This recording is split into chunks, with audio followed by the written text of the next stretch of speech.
इस क्वेश्चन में total 2 pair दिया गया है आपको, pair A and pair B. 4 compound है, कंपाउंड 1, 2, 3 एंड 4, और पूछा गया है कि इनको अगर NaOET यानी कि सोडियम इथॉक्साइड इन इथानॉल मीडियम इसके साथ रिएक्शन करवाया जाए तो दोनों पेयर में से, pair A and pair B, दोनों पेयर में से कौन सा कंपाउंड एलिमिनेशन रिएक्शन देगा। रिएक्शन सब्स्टिट्यूशन भी हो सकता है, एलिमिनेशन भी हो सकता है। आपको एलिमिनेशन रिएक्शन के लिए कौन सा ज्यादा रिएक्टिव होगा उस प्रोडक्ट को चुनना है, एक बार पेयर ए से और एक बार पेयर बी से। जो 4 कंपाउंड दिया गया है 1, 2, 3, 4, अगर आप ध्यान से देखोगे उसका जो बेसिक स्ट्रक्चर है दैट इज नथिंग बट ये फ्यूज्ड रिंग। और ये फ्यूज्ड रिंग क्या है, अगर हम एक रिंग को देखें, ये एक रिंग है, ये सिंगल रिंग है ऑफ साइक्लोहेक्सेन, है ना, ये एक साइक्लोहेक्सेन रिंग है। और 2 साइक्लोहेक्सेन रिंग को फ्यूज कर देंगे तो हमारे पास क्या आ जाएगा, वी विल गेट डेकालिन। अब चाहे साइक्लोहेक्सेन हो या फिर डेकालिन रिंग हो, अगर उसके साथ कुछ सब्स्टिट्यूशन रहे तो आप उसको चेयर फॉर्म में कैसे ड्रॉ करोगे, ये हम पहले एक बार डिस्कस कर लेते हैं, क्योंकि ये सब जगह पे आपको काम में आएगा। सपोज ये एक साइक्लोहेक्सेन रिंग है, यहाँ पे मैं कुछ सब्स्टिट्यूएंट बिठाते जाऊंगा। यहाँ पे सपोज X है, यहाँ पे Y है, यहाँ पे फिर Z है। सबसे पहले आपको देखना है कि relative position of 2 substituent ligand क्या है। रिलेटिव पोजीशन क्या हो सकता है, एक हो सकता है इवन पोजीशन एक दूसरे के रिस्पेक्ट से, और एक हो सकता है ऑड पोजीशन। फॉर एग्जांपल यहाँ पे x एंड y ये दोनों क्या है, एक दूसरे के रिस्पेक्टिवली इवन पोजीशन में है 1 एंड 2। लेकिन अगर हम बात करें x एंड z तो ये दोनों एक दूसरे के रेस्पेक्ट में ऑड पोजीशन में है, क्योंकि इसको अगर हम नंबरिंग करेंगे 1 फिर 2 उसके बाद 3, तो 2 टाइप का रिलेटिव पोजीशन हो सकता है। अब इवन पोजीशन में हमेशा ऑपोजिट होगा और ऑड पोजीशन में हमेशा सेम होगा। क्या ऑपोजिट होगा और क्या सेम होगा, अगर इवन पोजीशन में 2 लिगेंड एक दूसरे के साथ सिस में है तो जब आप उसको चेयर फॉर्म में ड्रॉ करोगे तो वो 2 लिगेंड अगर एक एक्सियल फॉर्म में रहेगा तो दूसरा इक्वेटोरियल फॉर्म में रहेगा, या फिर अगर फर्स्ट लिगेंड इक्वेटोरियल फॉर्म में है, पोजीशन में है, तो दूसरा लिगेंड एक्सियल पोजीशन में रहेगा। तो अगर सिस है तो ऑपोजिट होगा, तो एक्सियल इक्वेटोरियल या फिर इक्वेटोरियल एक्सियल होगा। लेकिन अगर इवन पोजीशन का 2 लिगेंड एक दूसरे के साथ ट्रांस में रहता है तो वो चेयर फॉर्म ड्रॉ करने के बाद दोनों ही या तो एक्सियल एक्सियल रहेगा या फिर दोनों ही इक्वेटोरियल इक्वेटोरियल रहेगा। ये आपको मैं एक बार ड्रॉ करके दिखाता हूं। यहाँ पे आप देखो, अगर मैं इसको चेयर फॉर्म में ड्रॉ करूं, ये रहा चेयर फॉर्म में साइक्लोहेक्सेन। अब इवन पोजीशन में एक्स एंड वाई ये दोनों लिगेंड है। एक्स एंड वाई एक दूसरे के साथ क्या है, एक दूसरे के साथ ये ट्रांस पोजीशन में है, ठीक है, क्योंकि एक्स है ऐसे और वाई है ऐसे, तो ऑब्वियसली एक दूसरे के साथ ये ट्रांस पोजीशन में है, सिस पोजीशन तो ये है नहीं। तो जब हम इसको ड्रॉ करेंगे तो क्या होगा, अगर x को हम ऐसे ड्रॉ करते हैं, इक्वेटोरियल हो गया ये, तो y को भी ऐसे ड्रॉ करना पड़ेगा इक्वेटोरियल में, या फिर अगर हम x को ऐसे ड्रॉ करेंगे तो y को भी ऐसे ड्रॉ करना पड़ेगा। तो यही मीनिंग है कि इवन पोजीशन में हमेशा ऑपोजिट होगा, मतलब सिस का मतलब एक ही साइड में है दोनों लिगेंड, तो एक ही साइड में दोनों लिगेंड जब नॉर्मल साइक्लोहेक्सेन रिंग में आप ड्रॉ करोगे तो चेयर फॉर्म में आपको ऑपोजिट दिखाना पड़ेगा, मतलब एक को एक्सियल पोजीशन में दिखाओगे तो दूसरे को इक्वेटोरियल पोजीशन में दिखाना पड़ेगा। सिमिलरली ट्रांस का क्या मतलब है, ट्रांस का मतलब है दोनों ऑलरेडी ऑपोजिट है, एक ऐसा है तो दूसरा ऐसा है। तो जब आप उसको चेयर फॉर्म में कन्वर्ट करोगे तब दोनों ही या तो एक्सियल एक्सियल होगा या तो फिर दोनों ही इक्वेटोरियल इक्वेटोरियल होगा।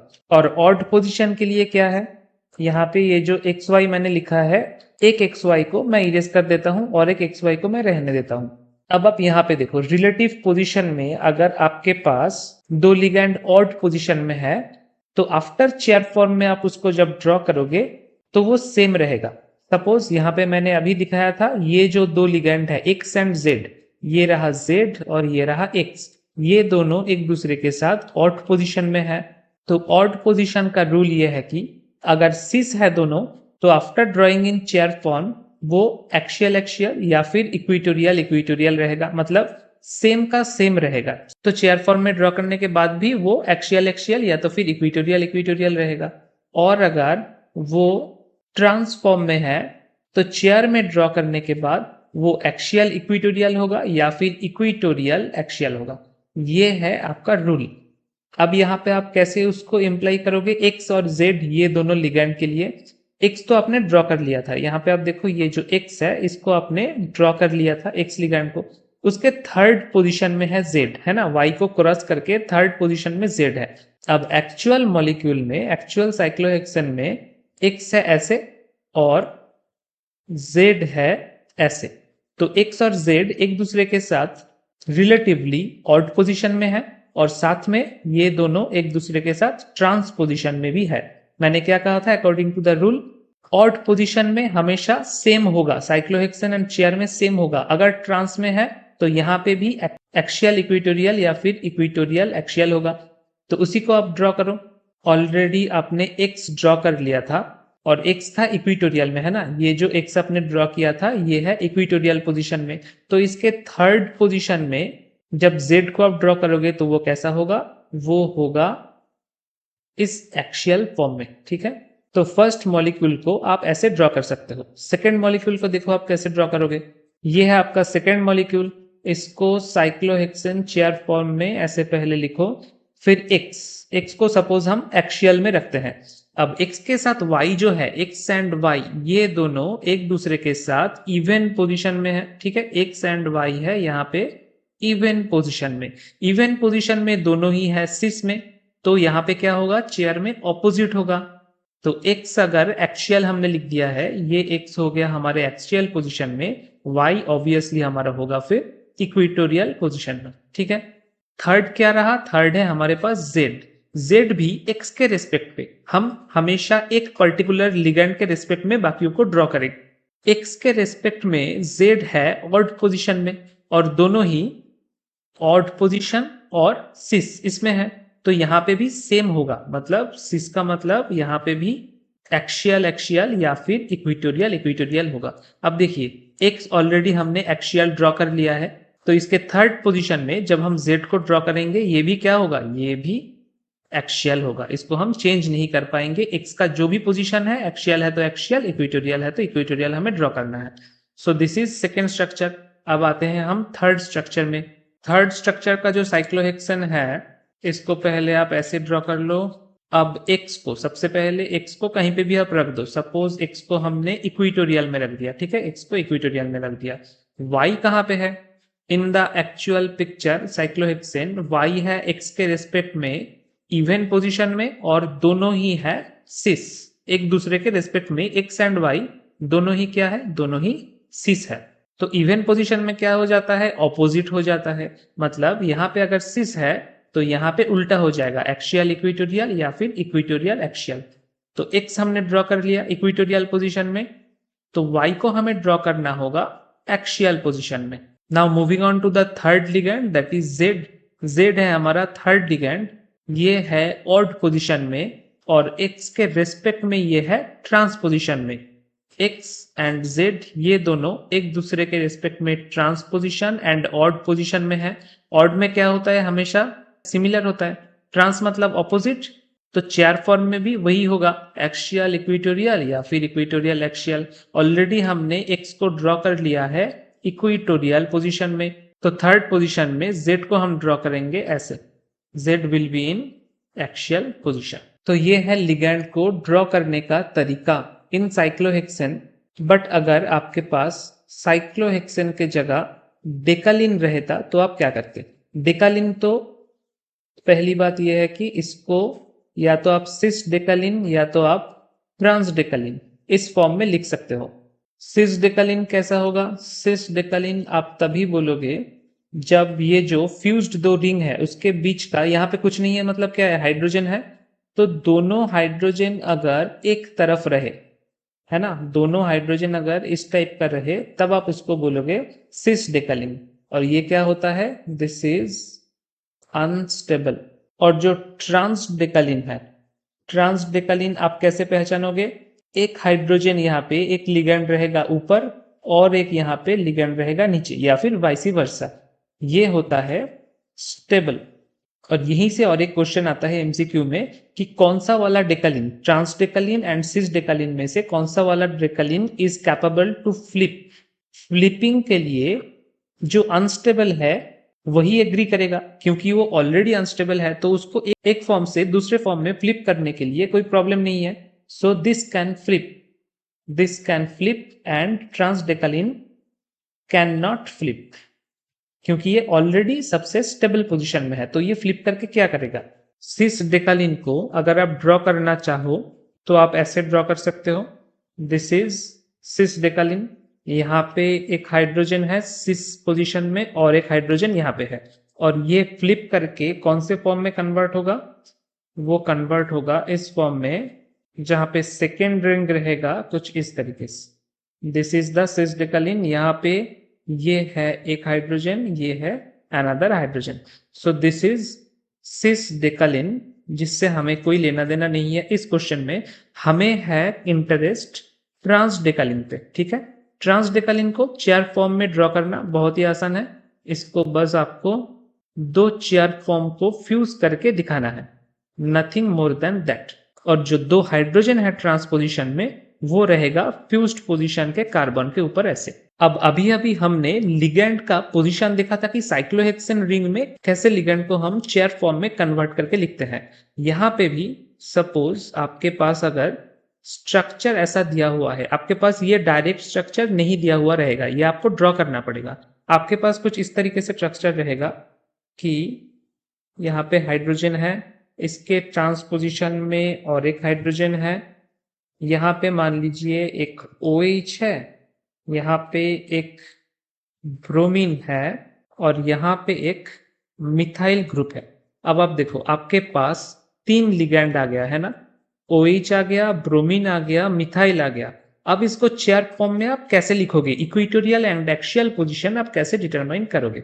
इसीलिए आपको मैंने वो साइक्लोहेक्सेन का even position and odd position वाला रूल सिखाया था। ठीक है, सेम रूल यहाँ पे एक्सेप्टेबल होगा, बस आपको एक पर्टिकुलर हाइड्रोजन को चूज करना है कि कौन से हाइड्रोजन को आप रेफरेंस मान रहे हो। सपोज मैं रेफरेंस मानूंगा ये ऊपर वाले हाइड्रोजन को, इसको मैं रेफरेंस मान रहा हूं, this is my reference point. अब इस हाइड्रोजन के रिस्पेक्ट में जो ये OH ग्रुप है, हाइड्रोक्सिल ग्रुप, ये है ऑड पोजीशन में। ठीक है, 1 2 3 ऑड पोजीशन। फिर जो ब्रोमीन है this is in even position, और ये जो मिथाइल ग्रुप है इसको अगर मैं लेफ्ट हैंड साइड से काउंट करूं कि 1 2 3 एंड 4, ये भी है इवन पोजीशन पे। तो जब एक बार मुझे पता चल गया कि कौन सा ligand odd position and even position में है, अब मुझे रूल अप्लाई करना आसान होगा। कैसे अप्लाई करेंगे, यही जो मैंने ड्रॉ किया था यहाँ पे ड्रॉ करते हैं। सबसे पहले OH ग्रुप, ये है ऑड पोजीशन में राइट हैंड साइड में 3 नंबर कार्बन पे, और रेफरेंस हाइड्रोजन के साथ OH ये दोनों है सिस में, है ना, क्योंकि रेफरेंस हाइड्रोजन भी है ऐसे और ये जो OH है ये भी है ऐसे, तो दोनों ही हो गया ऑड पोजीशन एंड सिस। हमने क्या पढ़ा था कि ऑड में हमेशा सेम होता है, सिमिलर होता है, अगर सिस है तो वो एक्सियल एक्सियल या फिर इक्वेटोरियल इक्वेटोरियल होगा। तो यहाँ पे भी हम उस पर अप्लाई कर देंगे कि हाइड्रोजन अगर एक्सियल पोजीशन में है तो OH भी रहेगा एक्सियल पोजीशन पे, तो OH तो सॉर्ट आउट हो गया। उसके बाद क्या है, ब्रोमीन। ब्रोमीन है रेफरेंस हाइड्रोजन के साथ इवन पोजीशन में और ट्रांस पोजीशन में। ये इंपॉर्टेंट है, इवन है ट्रांस है। इवन का मतलब कि हमें वैसे ही ऑपोजिट करना है जो होगा, और ट्रांस मतलब एक दूसरे के ऑपोजिट साइड में है तो ये ऑपोजिट करेंगे तो एक दूसरे के सेम साइड में आ जाएगा, मतलब एक्सियल एक्सियल या फिर इक्वेटोरियल इक्वेटोरियल। तो reference hydrogen already axial position में है तो ब्रोमीन भी जाएगा एक्सियल पोजीशन में। अब एक ही चीज बाकी रहेगा, that is the methyl group. Methyl group को आप कैसे ड्रॉ करोगे, ये जो मिथाइल ग्रुप है that is in even position with respect to reference hydrogen. और इवन पोजीशन के साथ साथ आप देखो हाइड्रोजन है ऐसे और जो मिथाइल ग्रुप है ये भी है ऐसे, मतलब दोनों ही है सिस में। अब इवन एंड सिस, इवन मतलब ऐसे ही ऑपोजिट हो जाएगा, सिस है सेम साइड मतलब ऑपोजिट हो जाएगा, एक्सियल रहेगा तो इक्वेटोरियल, इक्वेटोरियल रहेगा तो एक्सियल। हाइड्रोजन ऑलरेडी है एक्सियल पोजीशन में तो मिथाइल हो जाएगा इक्वेटोरियल पोजीशन में। सो this is your final drying of this compound. अब हम क्वेश्चन को अप्रोच करेंगे। क्वेश्चन में जो दिया गया है चार फिगर, उसको पहले हमको ड्रॉ करना होगा। तो पहले हम कंसंट्रेट करते हैं पेयर ए के ऊपर। पेयर ए में जो दो फिगर दिया गया है उसको हम पहले ड्रॉ करते हैं। यहाँ पे मिथाइल ग्रुप और ये रहा आपका ब्रोमीन, और ये पेयर ए का कंपाउंड 1 है। कंपाउंड 2 में क्या है? कंपाउंड 2 में मिथाइल ग्रुप का कोई पोजीशन चेंज नहीं है, वो एक दूसरे के साथ ट्रांसपोजिशन में है। लेकिन ब्रोमीन ये इसका पोजीशन चेंज है, ये है compound 2। Compound 1 and compound 2 of pair A हमने ड्रॉ कर लिया। अब फर्स्ट काम हमारा ये होगा कि इसको हम ट्रांसडेकालिन फॉर्म में ड्रॉ करें। इजीली कैसे हम बोल रहे हैं कि ये ट्रांसडेकालिन फॉर्म में ड्रॉ होगा? क्योंकि ये जो मिथाइल ग्रुप है ऊपर और नीचे जॉइंट पोजीशन में, फ्यूज्ड पोजीशन में, ये अगर एक दूसरे के साथ ट्रांस में है मतलब वो डेकालिन ट्रांसडेकालिन है। तो अभी मैं ज्यादा कुछ नहीं बोलूंगा कि इसका कौन सा लिगैंड कौन से पोजीशन में होगा, क्योंकि अभी तक हमने उसी का चर्चा किया है इसके पहले। ब्रोमीन आ जाएगा यहाँ पे एक्सियल पोजीशन में। अब इस कंपाउंड के ऊपर अगर मैं NaOET देने का मतलब क्या है? NaOET का मेन पार्ट है सोडियम इथॉक्साइड का OET minus base in ethanol medium. Bromine एक अच्छा लिविंग ग्रुप है, लेकिन इस लिविंग ग्रुप को लीव करवाने के लिए हमें इसका एंटी पेरिप्लेनर पोजीशन से अटैक करना होगा। यहाँ पे आप देखो एक एंटी पेरिप्लेनर हाइड्रोजन है जिसको OET माइनस अटैक कर सकता है। तो क्या होगा? यहाँ पे डबल बॉन्ड जनरेट होगा और ब्रोमीन यहाँ से as a good leaving group निकल जाएगा। सो जनरेट होगा हमारे पास ये कंपाउंड। डबल बॉन्ड कहाँ पे है? इस पोजीशन में है डबल बॉन्ड, बाकी मिथाइल जहां पे था वहां पे रहेगा। कैसे ड्रॉ करोगे इसको आप? फाइनल प्रोडक्ट, यहाँ पे फाइनल प्रोडक्ट मांगा नहीं गया है लेकिन फिर भी ये रहा आपका ऊपर का मिथाइल, ये रहा आपका नीचे का मिथाइल और ये रहा आपका डबल बॉन्ड, ये होगा आपका फाइनल प्रोडक्ट। और ये किस टाइप का प्रोडक्ट है ये सबसे ज्यादा इंपॉर्टेंट है इस क्वेश्चन के लिए। This is elimination product. तो यहाँ पे एलिमिनेशन आसानी से हो गया क्योंकि हमें एक एंटी पेरिप्लेनर हाइड्रोजन मिल गया था ब्रोमीन के ऑपोजिट में, और उसी के अवेलेबिलिटी के दौरान एलिमिनेशन बहुत आसानी से हो गया। अब देखते हैं ये जो कंपाउंड 2 है इसको हम कैसे एलिमिनेशन करवा सकते हैं। पहले तो आप ड्रॉ कर लीजिए कंपाउंड 2 को। मिथाइल का पोजीशन चेंज नहीं होगा, ट्रांसडेकालिन में ये पोजीशन सेम रहेगा। ब्रोमीन का पोजीशन, ब्रोमीन रहेगा यहाँ पे। अब आप बताओ यहाँ पे जब आप OET माइनस दोगे, सोडियम इथॉक्साइड बेस दोगे, तो एंटी पेरिप्लेनर पोजीशन में कोई हाइड्रोजन है? नहीं है।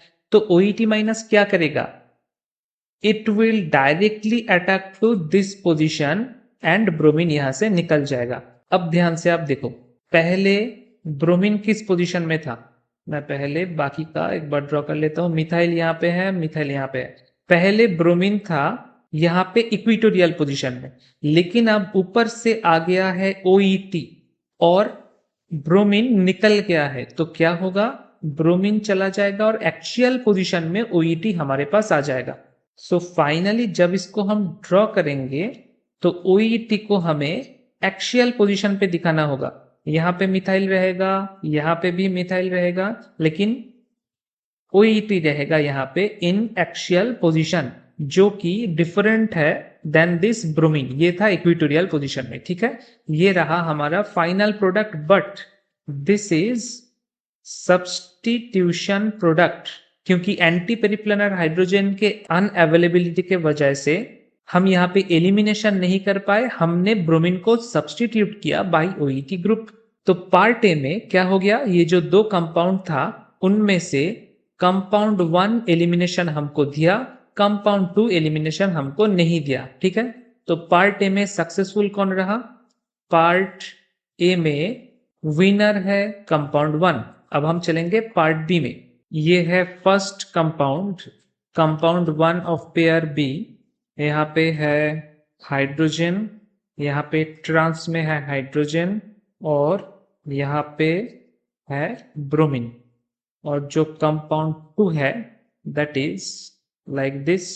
हाइड्रोजन का पोजीशन चेंज नहीं है। एक्चुअली हाइड्रोजन का पोजीशन चेंज भी नहीं होगा, क्योंकि नहीं तो ये ट्रांसडेकालिन से सिसडेकालिन हो जाएगा। सिर्फ यहाँ पे ब्रोमीन का पोजीशन चेंज है। तो इसको आप कैसे ड्रॉ करोगे? पहले तो चेयर फॉर्म में अच्छे से ड्रॉ कर लो इस डेकालिन को। दोनों हाइड्रोजन यहाँ पे ट्रांस में हमने रख दिया। और ब्रोमीन को कैसे रखेंगे? Bromine will be like this. अब इस कंपाउंड में अगर मैं अप्लाई करूं sodium ethoxide base in ethanol medium, तो आप देखो ब्रोमीन के एंटी पेरिप्लानर पोजीशन में 2 हाइड्रोजन है ना। तो अगर हम इस रास्ते से जाते हैं, अटैक करते हैं, तो हाइड्रोजन एब्स्ट्रक्शन हो जाएगा। ये हो जाएगा हमारा डबल बॉन्ड का पोजीशन और ब्रोमीन यहां से निकल जाएगा। इसको हम नाम देते हैं पाथवे ए, ठीक है, path A of attack. Second path कौन सा होगा? सपोज हमने ये वाले हाइड्रोजन को एब्स्ट्रैक्ट किया, डबल बॉन्ड आएगा यहाँ पे और ब्रोमीन यहां से निकल जाएगा। ये हो जाएगा आपका पाथ बी। तो अगर हम पाथ ए से अटैक करते हैं तो डबल बॉन्ड कहां पे आएगा? डबल बॉन्ड का पोजीशन होगा हियर इन दिस केस। बाकी यहाँ पे एक हाइड्रोजन, यहाँ पे एक हाइड्रोजन। तो इसको जब आप ड्रॉ करोगे तो आप ऐसे ड्रॉ करना, यहाँ पे आएगा हमारा डबल बॉन्ड, ये रहा ऊपर का हाइड्रोजन, ये रहा नीचे का हाइड्रोजन। ये पाथ ए वाला प्रोडक्ट है, ठीक है। पाथ बी वाला प्रोडक्ट में क्या होगा? इस प्रोडक्ट में हाइड्रोजन का पोजीशन सेम रहेगा, सिर्फ डबल बॉन्ड का पोजीशन हो जाएगा। ये जो है यहाँ पे डबल बॉन्ड आ जाएगा, बाकी हमारा हाइड्रोजन सेम जगह पे रहेगा। सो इसको अगर हम ड्रॉ करें तो कुछ ऐसा आएगा इन जनरल फॉर्म। यहाँ पे है हाइड्रोजन, यहाँ पे ट्रांसपोजिशन में और एक hydrogen, and here is our double bond. तो ये जो path A and path B, तो पॉसिबल प्रोडक्ट हमारे पास आया, ये दोनों ही क्या है? एलिमिनेशन प्रोडक्ट है। मतलब एलिमिनेशन यहाँ पे बहुत अच्छे तरीके से होगा। दो पाथवे मिल गया एलिमिनेशन प्रोडक्ट का। देखते हैं कंपाउंड बी के लिए क्या होगा। कंपाउंड बी को तो पहले आप ड्रॉ कर लो ट्रांसडेकालिन फॉर्म में। यहाँ पे एक हाइड्रोजन, यहाँ पे और एक हाइड्रोजन। ब्रोमीन कहाँ पे जाएगा? देखो ब्रोमीन यहाँ पे जाएगा इक्वेटोरियल पोजीशन में। बस यहीं पे हमारा गेम चेंज हो गया। अब इथॉक्साइड आयन के पास ऐसा कोई एंटी पेरिप्लानर हाइड्रोजन नहीं है जिसको वो अटैक करके ब्रोमीन को निकाल पाए। तो वो क्या करेगा? यहाँ पे डायरेक्ट अटैक करेगा एंड ब्रोमीन यहां से निकल जाएगा। मतलब ये सब्स्टिट्यूशन रिएक्शन हो गया। तो आपके पास जो प्रोडक्ट आएगा that is no more elimination product, that is a substitution product। इसको अगर आप अच्छे से ड्रॉ करके लिखोगे तो कुछ ऐसा आएगा। हाइड्रोजन ऊपर यहाँ पे, नीचे ट्रांसपोजिशन में और एक हाइड्रोजन, यहाँ पे ट्रांसपोजिशन में एक OET। ये होगा आपका फाइनल प्रोडक्ट, जो कि है एक सब्स्टिट्यूशन प्रोडक्ट। तो पेयर बी में 1 was successful. Sorry, pair B में 1 and 2 नहीं था। पेयर बी में क्या था? पेयर बी में था compound 3 and compound 4। So pair B में compound 3 was successful, compound 4 was not successful. आपको अगर याद है, पेयर ए में compound 1 was successful and compound 2 was not successful. तो हमारा आंसर क्या होगा? 1 is more reactive than 2 in pair A, और पेयर बी के लिए 3 is more reactive than compound 4। तो ये ऑप्शन आपको कहां पे मिलेगा? चलिए एक बार क्वेश्चन पे चलते हैं। ये ऑप्शन मेरे ख्याल से आपको ए पे मिल जाएगा। यस, चॉइस है pair A 1 is more reactive than 2 और पेयर बी में 3 इज मोर रिएक्टिव देन 4। ये होगा आपका करेक्ट चॉइस। लेकिन ध्यान में रखिएगा, यहाँ पे आपको एलिमिनेशन रिएक्शन के टुवर्ड्स एक्टिविटी पूछा गया है। अगर ये सेम रिएक्शन आपको पूछा जाता विथ रिस्पेक्ट टू सब्स्टिट्यूशन तो आपके आंसर कंप्लीटली अलग हो जाते। तब आपका आंसर क्या होता? Option D. लेकिन अभी के लिए आपका आंसर होगा ऑप्शन ए।